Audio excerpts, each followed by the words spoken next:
Perdana Menteri Israel Benyamin Netanyahu bersama Menteri Pertahanan Israel Yoav Katz menargetkan seluruh jalur Gaza berada di bawah kendali penuh Israel pada Kamis 21 Agustus 2025.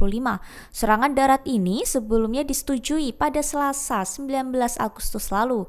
Sebagai persiapan pendudukan, ratusan ribu warga Palestina di kota Gaza diperintahkan untuk mengungsi ke selatan. Mengutip dari Tribun News bahwa rencana ini diumumkan setelah pembicaraan tak langsung dengan Hamas mengenai gencatan senjata dan pembebasan sandera berakhir tanpa hasil. Juru bicara IDF Brigadir Jenderal Evi Devrin menyebut Hamas sudah dilemahkan setelah perang berkepanjangan selama 22 bulan. Di satu sisi, Hamas melaporkan 25 warga sipil tewas akibat serangan Israel pada Rabu, termasuk 3 anak dan orang tua mereka di kamp pengungsi Sati. Serangan jarak nol dilakukan Hamas terhadap tentara IDF di medan konflik Gaza Selatan. Dilaporkan adanya pertemuan tatap muka hingga tembakan dari penembak J2 sekaligus pembunuhan komandan tank Merkava 4. Mengutip Palestine Chronicle pada 21 Agustus, hal ini diumumkan oleh Brigade Al-Qassam sayap militer Hamas pada 20 Agustus 2025. Adapun serangan itu disebut sebagai operasi multi tahap terhadap target vital militer pendudukan Israel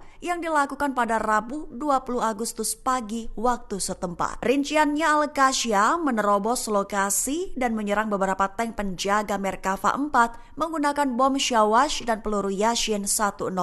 Juga menargetkan rumah-rumah tempat tentara Israel dibentengi dengan peluru anti-benteng, senjata ringan, dan granat. Di saat proses masuknya ke rumah tersebut, Al-Qassam membunuh beberapa tentara Israel dari jarak dekat, sekaligus berhasil melukai seorang komandan tank Merkava 4 dengan tembakan penembak J2. Lantas, demi mengamankan jalur mundur mereka, Al-Qassam menembaki area di sekitar operasi dengan mortir untuk menghentikan bala bantuan. Saat pasukan penyelamat Israel tiba, seorang pengebom bunuh diri meledakkan dirinya di antara para prajurit yang menyebabkan lebih banyak korban. Al-Qassam mengonfirmasi bahwa serangan itu berlangsung selama beberapa jam dan mereka menyaksikan helikopter Israel mengevakuasi korban luka.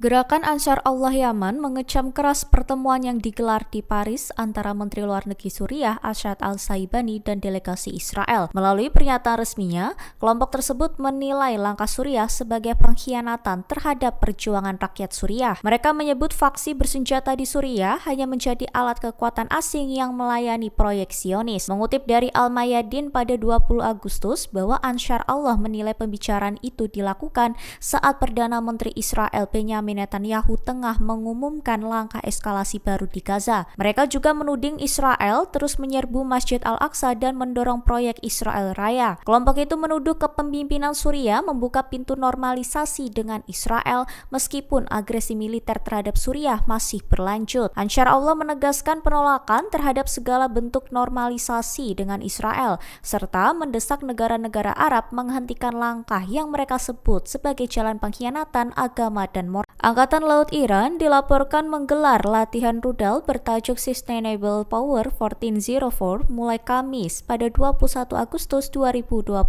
Dilaporkan latihan ini akan berlangsung selama 2 hari di Samudra Hindia Utara dan Laut Oman, melibatkan unit permukaan, bawah permukaan, penerbangan, rudal pantai ke laut, rudal berbasis laut, dan unit peperangan elektronik. Mengutip dari Tasnim, juru bicara latihan Laksamana Abbas Hassani mengatakan bahwa peluncuran rudal, latihan peperangan elektronik dan operasi drone akan dilakukan berdasarkan pengalaman latihan sebelumnya dan instruksi baru. Hassani menjelaskan berbagai rudal jelajah jarak pendek, menengah hingga panjang akan dilakukan untuk menghancurkan target mengambang di permukaan laut. Ia menegaskan latihan ini bertujuan meningkatkan kemampuan tempur, memperkuat perencanaan serta pengendalian operasi, menciptakan efek pencegahan serta membangkitkan harapan bangsa Iran. Semua itu, kata Hassani, dilakukan dengan mengandalkan keahlian para ahli dalam negeri.